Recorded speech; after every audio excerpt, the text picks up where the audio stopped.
I did the Michigan shop hop and I didn't buy a single thing. And if you believe that, I have a bridge for sale. Hey friends, welcome back to my sewing room. My name is Becca and today I just wanted to do a haul video for you.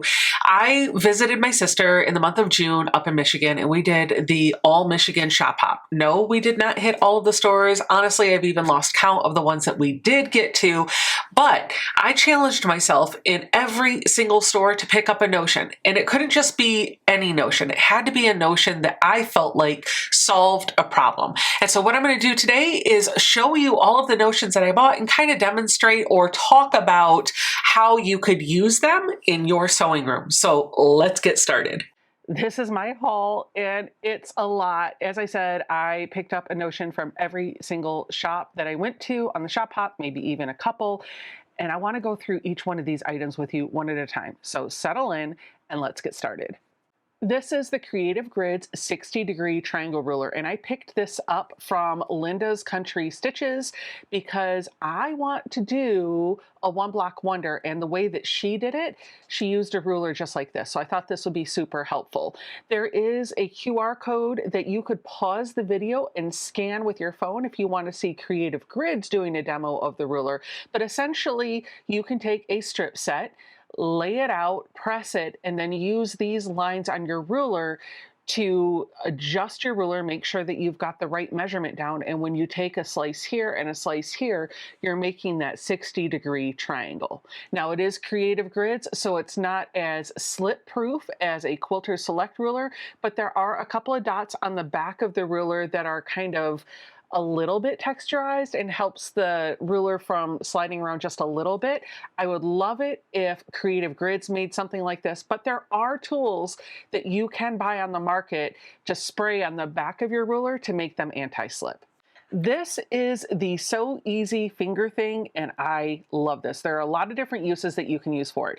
The first one that came to mind for me was a stiletto. So I could slide this onto my finger, and as I'm sewing, if I have this angled down, I can use that stiletto point to position the fabric and get it right up under the needle without having to stop and grab another tool. And it can just stay on my finger the entire time that I'm sewing. It doesn't get in the way of anything.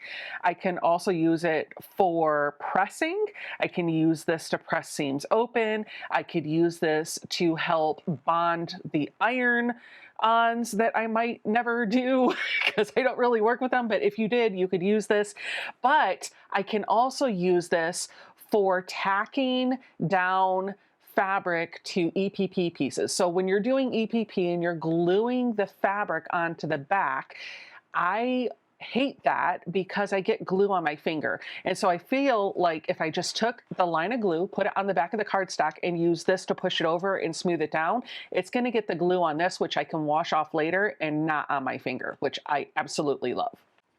This is an item that I got for free. They were selling it for $10. Textiles Fabric Shop in Michigan gave this to me because I had a purchase over a certain amount. It is made by Creative Grids. It is a ruler that is, I think, about 2.5 inches by 6.5 inches.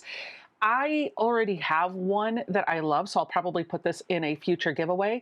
But the nice thing about a ruler this size is it is very portable, and sometimes you just need a small straight edge to do some cutting with your rotary cutter or drawing with your pen. I love sewing on my Featherweight, and it is the machine that I take with me when I travel, and so I got this Featherweight portable thread stand. This allows me to keep using the spools on my Featherweight, but I can slide this down into one of the holes at the top, and it positions, if you can see from the diagram here, it positions this little hook directly above the spool to help bring the thread up off top of the crosswound spool and then go back into the machine the way it normally would be threaded. I bought a bobbin boat. I already have one of these. I love them so much. My goal is to have one in my travel kit for retreats and then one right by my machine. The way I use it is I take all of my bobbins that are unwound and I put them here, and then everything that is wound is put here. And you can see I actually have 3 different colors of thread represented. 6722 is my go-to. I have been starting to change over to 2600 because I feel like this is a good blender for just about everything. This I would use for white, and then this I think is 26 2625 from Aurifil. This I use for dark fabrics if I need it. So I have all three fabrics represented there. If you do a lot of hand sewing, these would be great for little bobbins, and you could put a bobbin of every color that you want to carry with you, and you just toss this down into your bag. It keeps your bobbins tidy and secure. You can see that they're in there really nice. They're not going anywhere. And of course, I got them in my favorite color, the aqua. I picked up a canister of polka dots, and I'm really excited about these. These are sticky thimbles that you can use during hand sewing or hand quilting. And inside, what you have are 3 sheets of these adhesive dots that have a good bit of padding on them. Each sheet has 8 dots on it. They last a long time, so this will last you a while. You can take a dot off and you just secure it to the top of the finger where you would normally put a thimble. And then you can use this to push your needle through while you're doing your hand sewing. It's not a thimble. It doesn't mess with your grip. Your hands are free just like they normally would be, and that adhesive stays for a while, so you're going to be okay. These are a game changer for any sort of hand piecing, especially if I'm doing some hand quilting and I know I've got to get through some layers and I'm going to have to push that needle through. We always need a little measuring tape, and so I definitely picked one up. It's got a cute little horsey wearing a quilted blanket over him. I believe this is from Lori Holt. It's got inches on one side and centimeters on the other. And it goes all the way up to 60 inches. And then once it's all pulled out, there's a button in the middle that I can press that'll just retract all of that back into itself. I like having little measuring tapes around my sewing room. I keep them at just about every workstation. I even keep the really long ones that I think I go to like 108 or 120 inches, because sometimes I need those bigger ones for my long arm, but having the smaller ones are great too. I picked this up because I was told it is actually better than Grandma's spot remover. Jury's still on that because I haven't tested it. All I have is this little packet of ink and stain remover. It is supposed to remove everything: blood, wine, oil, ink, and even Sharpie. There's not very much in here. Probably, I'm gonna guess, only a single use. I don't know if I'll be able to do more than that. It is a woman-owned company, and if you want to pick it up, you can do so at AMODEX Inc. I'm gonna have to put this to a test side by side with Grandma's spot remover and see if this really does outperform Grandma's spot remover. I always do my zipper by the yard, and I saw this package and just grabbed it and didn't even think twice.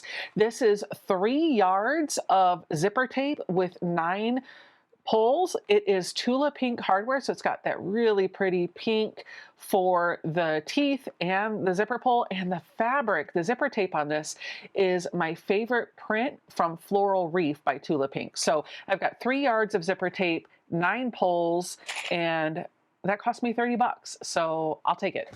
This is a notion that you can use for hand sewing or hand quilting. It's basically that same tape that they put around your arm when they take blood or give you a shot.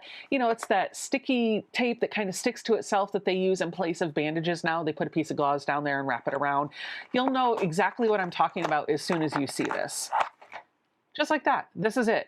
So the idea here is that you pull this off. It only sticks to itself. So there's no adhesive that's going to get on your fabric or on your finger, but you pull off a good length of it.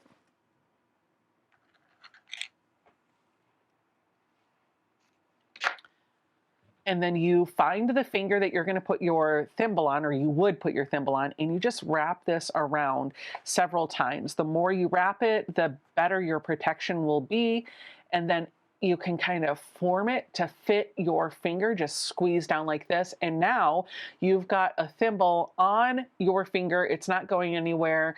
I think if I had to choose between this and the dots, I think I like the dots better because it keeps more of my skin exposed, but this is really nice as well. The only thing that I'll just warn you about is if you do use this, it does have holes in it. And so it says no poking through, but it's going to if you don't layer it up. So make sure that you get a good amount built up on your finger. Otherwise your needle's going to slip right between that weave. When it comes to seam guides, I personally love my magnetic seam guides, but they're not made for everyone. Sometimes those magnetic seam guides just don't work on your machine. I'm looking at you, Bernina owners. Some machines are made so that the little needle plate snaps in rather than screws in. So if you put a strong magnet on it, when you lift that magnet up, it's going to pull the needle plate out as well. So something like this would be more preferred for you. I also noticed on my 301, some of the magnetic seam guides, the magnet is not big enough to actually grip onto the needle plate. And so it doesn't always work, but this will. These are adhesive strips. There are 5 of them, and each one is this length. They've got just a little bit of a ledge, and the goal is that you put them on your machine. It doesn't matter what machine you're using. It's not going to mess up the finish. It's not going to mess up the metal. It's not going to do anything. And if you're one of those that is worried about electronics and magnets, this is your go-to. You put this where you normally would for your seam guide, and then it acts as a ledge so you can just feed your fabric in so that the raw edge lines up with the edge of the seam guide. I bought 13 of these to take them to retreat and give them to friends. And guess what? I didn't take to retreat and give to friends. So I'm showing you. These are really cute. They're little portable seam rippers with a little charm and a bell on them. And they've got a little keychain so you can hook them onto something. I thought these were a cute little gift. So I've got this little clap here. I can open it up. I can put more stuff on there if I want. I can take stuff out. I've got my seam guide, or I'm sorry, seam ripper. I've got my bell, and I've got a little charm, and it came in a few different colors. I think this came from Holly Quilt Shop. They had these cute little earrings that I just had to pick up. I am not a big dangly earring fan, but take a look at these beauties. Aren't they absolutely adorable? I couldn't believe that they were only $8, so I definitely picked up a pair. I think that they're handmade, but I don't know. Either way, I am looking forward to putting these in my jewelry box and in the future wearing them out for a date night. I have really been into making bags lately, and this notion helps. It is a box corners marking template, so no more guessing. You can use this tool to box your corners. So the way it works is you pull this out, and when you get to the point where you're ready to box your corners, you fold it flat, and then you just bring this in and you line up, I'll bring it in closer for you, you line up these lines with how big your boxed corner is going to be. So that line goes on the fold, the outer edge of the fabric, and then you just draw your line here, and then you stitch on that line and trim a 1/4 inch away, and then you can make sure that your boxed corners on all of the sides are exactly the same. Yes, you can do that with a normal ruler too, but this just takes some of the guesswork out of it. I feel like this might be an easier tool. When I'm at home, I sew on a 1951 Singer 301, and when I am out and about, I sew on a 1956, I think, Singer Featherweight. They both use the same bobbins, and this is a tension meter. I saw a friend use this at a previous retreat. She also sews on a featherweight when she travels. This helps me make sure that the tension on my featherweight or 301, the bobbin tension is absolutely perfect, so I can get that dialed in and then adjust the top tension and make sure that I have absolutely beautiful stitches. This is honestly one of those things that I'm not quite sure I remember how to use, so I'll have to play around with it. But I am sure if you look up Featherweight Shop Bobbin Tension Meter online somewhere, it'll show you a demo of it. I think I want one for my 301 to keep here in my studio and one for my traveling kit as well. Bobbins. We can never have enough bobbins. And if you sew on a modern machine, you probably already know the beauty of pre-wound bobbins. And if you don't, let me tell you about them. Pre-wound bobbins are plastic bobbins that are wound on industrial machines. And that means that you're going to get a much more consistent wind on your bobbins, and they're going to fill it up. And they're actually even going to use a thinner or finer thread. So they're going to be able to fit more thread on there than you would if you were just winding 50 weight. These last longer than the bobbins that you will wind in your own sewing room. And I sew on a 1951 Singer 301 when I'm in my studio and a 1956 Singer Featherweight when I'm out and about. And so until recently, pre-wound bobbins were not something I could use because I needed to use the featherweight bobbins. But the Featherweight shop now makes pre-wounds for the Featherweight and the 301. I have already used these. I'm using them in my 301. I love them, and I can't say enough good things about them. I have been trying to get back into a little bit of cross stitch, and so I thought I would get some little floss drops. If you don't know what these are used for, it can be used for embroidery or cross stitch. Basically, each one of these can hold a skein of floss or two. You kind of loop it through here, and then this can go on a keychain or a different sort of like hook so they can all hang there. And then you can mark on here either with a sticker or a Sharpie if you really wanted to, the floss color number so that you always know what color you need. And the beauty of this is that if you only need 5 colors for your project, you can pull off those 5 colors and carry those with your project, and the rest of these can sit in your stash to be used at a later time.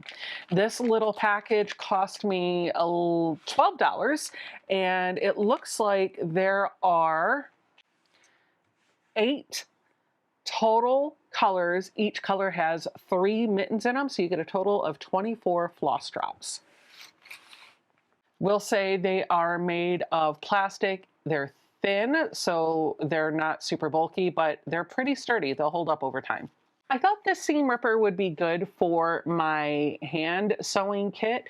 This is a seam ripper that sits a little bit differently. Instead of holding it with your hand, you kind of put it on your finger and then you guide it through, but it sits here instead of holding it like this. And I think that could be a little bit more ergonomic. This could help. It shows you on the back how to actually hold that seam ripper. This could be great if you're literally picking out the stitches instead of just ripping through a seam. I feel like this is more ergonomically correct if you're going to unpick rather than unsew. What did you think of all of those notions? Which one was your favorite? Leave it for me in the comments down below. Or maybe there's a notion that you absolutely live by that I did not cover in this video. Thank you, friends, so much for hanging out with me in today's video. Don't forget to smash that like button, hit subscribe, ring the bell for notifications, and I'll see you guys all in the next video. Bye!